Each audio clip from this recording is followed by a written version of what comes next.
Next on Northwest News Weekend, orange flames rip through an apartment, sending black smoke billowing into the air. The amazing new footage from a military jet crash. Then, a war of words. Tensions run high outside a bakery at dueling demonstrations.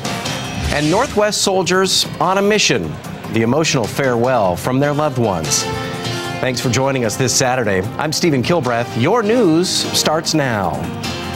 This is NWCN. Northwest News and weather 24 hours a day. Now, Northwest News Weekend. Beautiful weather on this holiday weekend, but that means potential traffic headaches for those hitting the roads to visit family. In Seattle, the Alaskan Way Viaduct is closed through the weekend. Workers are wrapping the concrete structure in protective fiber. This is all in preparation for the huge tunnel boring machine, which arrives in 2013. Some drivers just aren't willing to brave the roads. I'm staying home. Me and my family staying home and have dinner. I'll probably go to church and we'll probably go home, but coming down here is incredible. It's bad. I mean, really, really bad.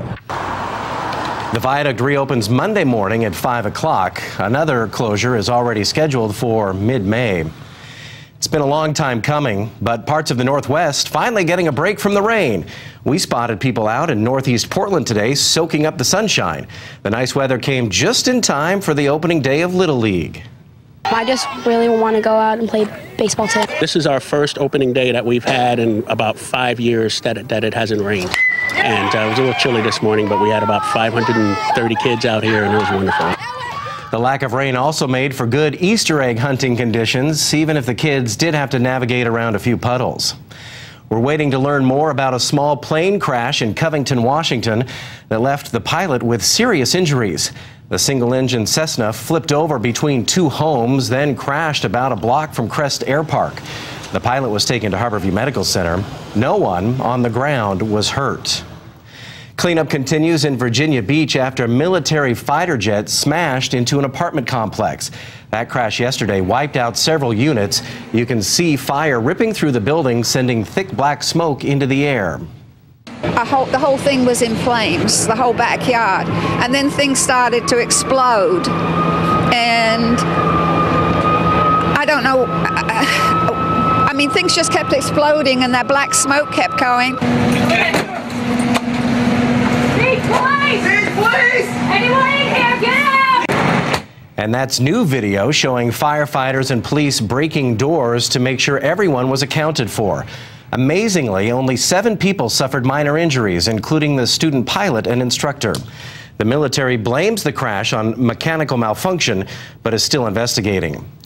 Firefighters are cleaning up at a Washington recycling facility after a fire broke out. It was initially reported as a brush fire in Kent around 4 this afternoon before firefighters realized it was a large commercial facility.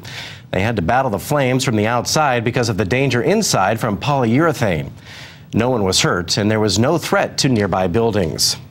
A Washington bakery is in the middle of a nasty labor dispute that began when a laid-off employee started demanding back pay. She now has protesters targeting the bakery on her behalf. King 5's Tanya Mosley reports.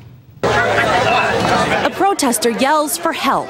She says she's been punched. 'Cause she's wrong! By someone on the other side. He shoved her out of the way. It's a violent end to a day that didn't start off this way. Thank you for coming in. Appreciate your support. In the 90 years that Borachini's Bakery's been in business, I've never shaken so many hands in my life. owner Remo says this little store has never seen so much action. They've come from Olympia. They've come from Tacoma. Just got a telephone call from Canada. Supporters began arriving early. He's been around for a long time, so he knows how things go. But I just wanted to tell you I support you. Thank you very much. All of us, within us, we have something that tell us whether something is right and something is wrong. And when they were done buying their sweet Easter treats, they stuck around for the protesters who came holding signs and chanting.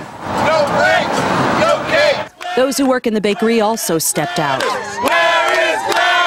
looking for the woman who got this whole thing going. Why you gotta lie? We worked 6 years and all you're doing is lying! Gladys Bonini says in the 9 years she worked here, she never got a break. This is not for money, okay? This is for justice. If they're gonna get the money to me, I'm gonna give to the charities. $8,000. That's how much she's asking for. I didn't realize this little bakery touched so many people. Remo's not budging. In fact, he says this whole situation might be one of the best things that has ever happened to Borachini's Bakery. My God, if 1% of them come back, we have to add staff. That was Tanya Mosley reporting. The bakery owner says on a busy Easter weekend, they see about 300 customers. This Saturday, there were about 1,500.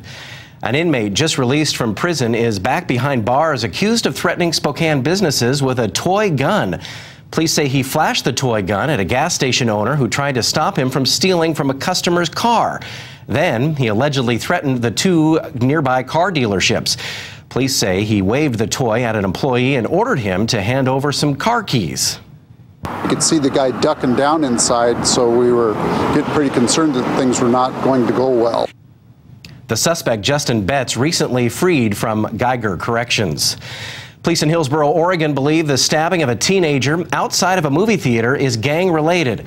This happened around 10:30 last night during a fight between three kids. The victim was taken to OHSU with a stab wound to the stomach and is expected to recover. A colleague of missing Washington native Susan Cox Powell claims Josh Powell once bragged he knew how to get away with murder. The coworker claimed during a party, Josh said one could poison the victim, then dump the body in a mine shaft. Susan disappeared back in 2009. Utah police have come under criticism for not arresting her husband before he killed his two young sons and himself in February. The Tacoma Rainiers will honor Washington law enforcement. The baseball team scheduled to hold its third annual Shield Night. Tony Radalusco's son expected to throw out the first pitch. The Washington State Trooper was shot and killed during a traffic stop in February.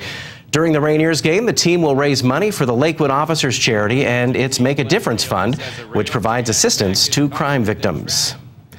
Coming up, taking a stand against crime. Neighbors fed up with violence try to take back their streets. And Don Carson will be back with your look at a great weather forecast for the weekend. You're watching Northwest News.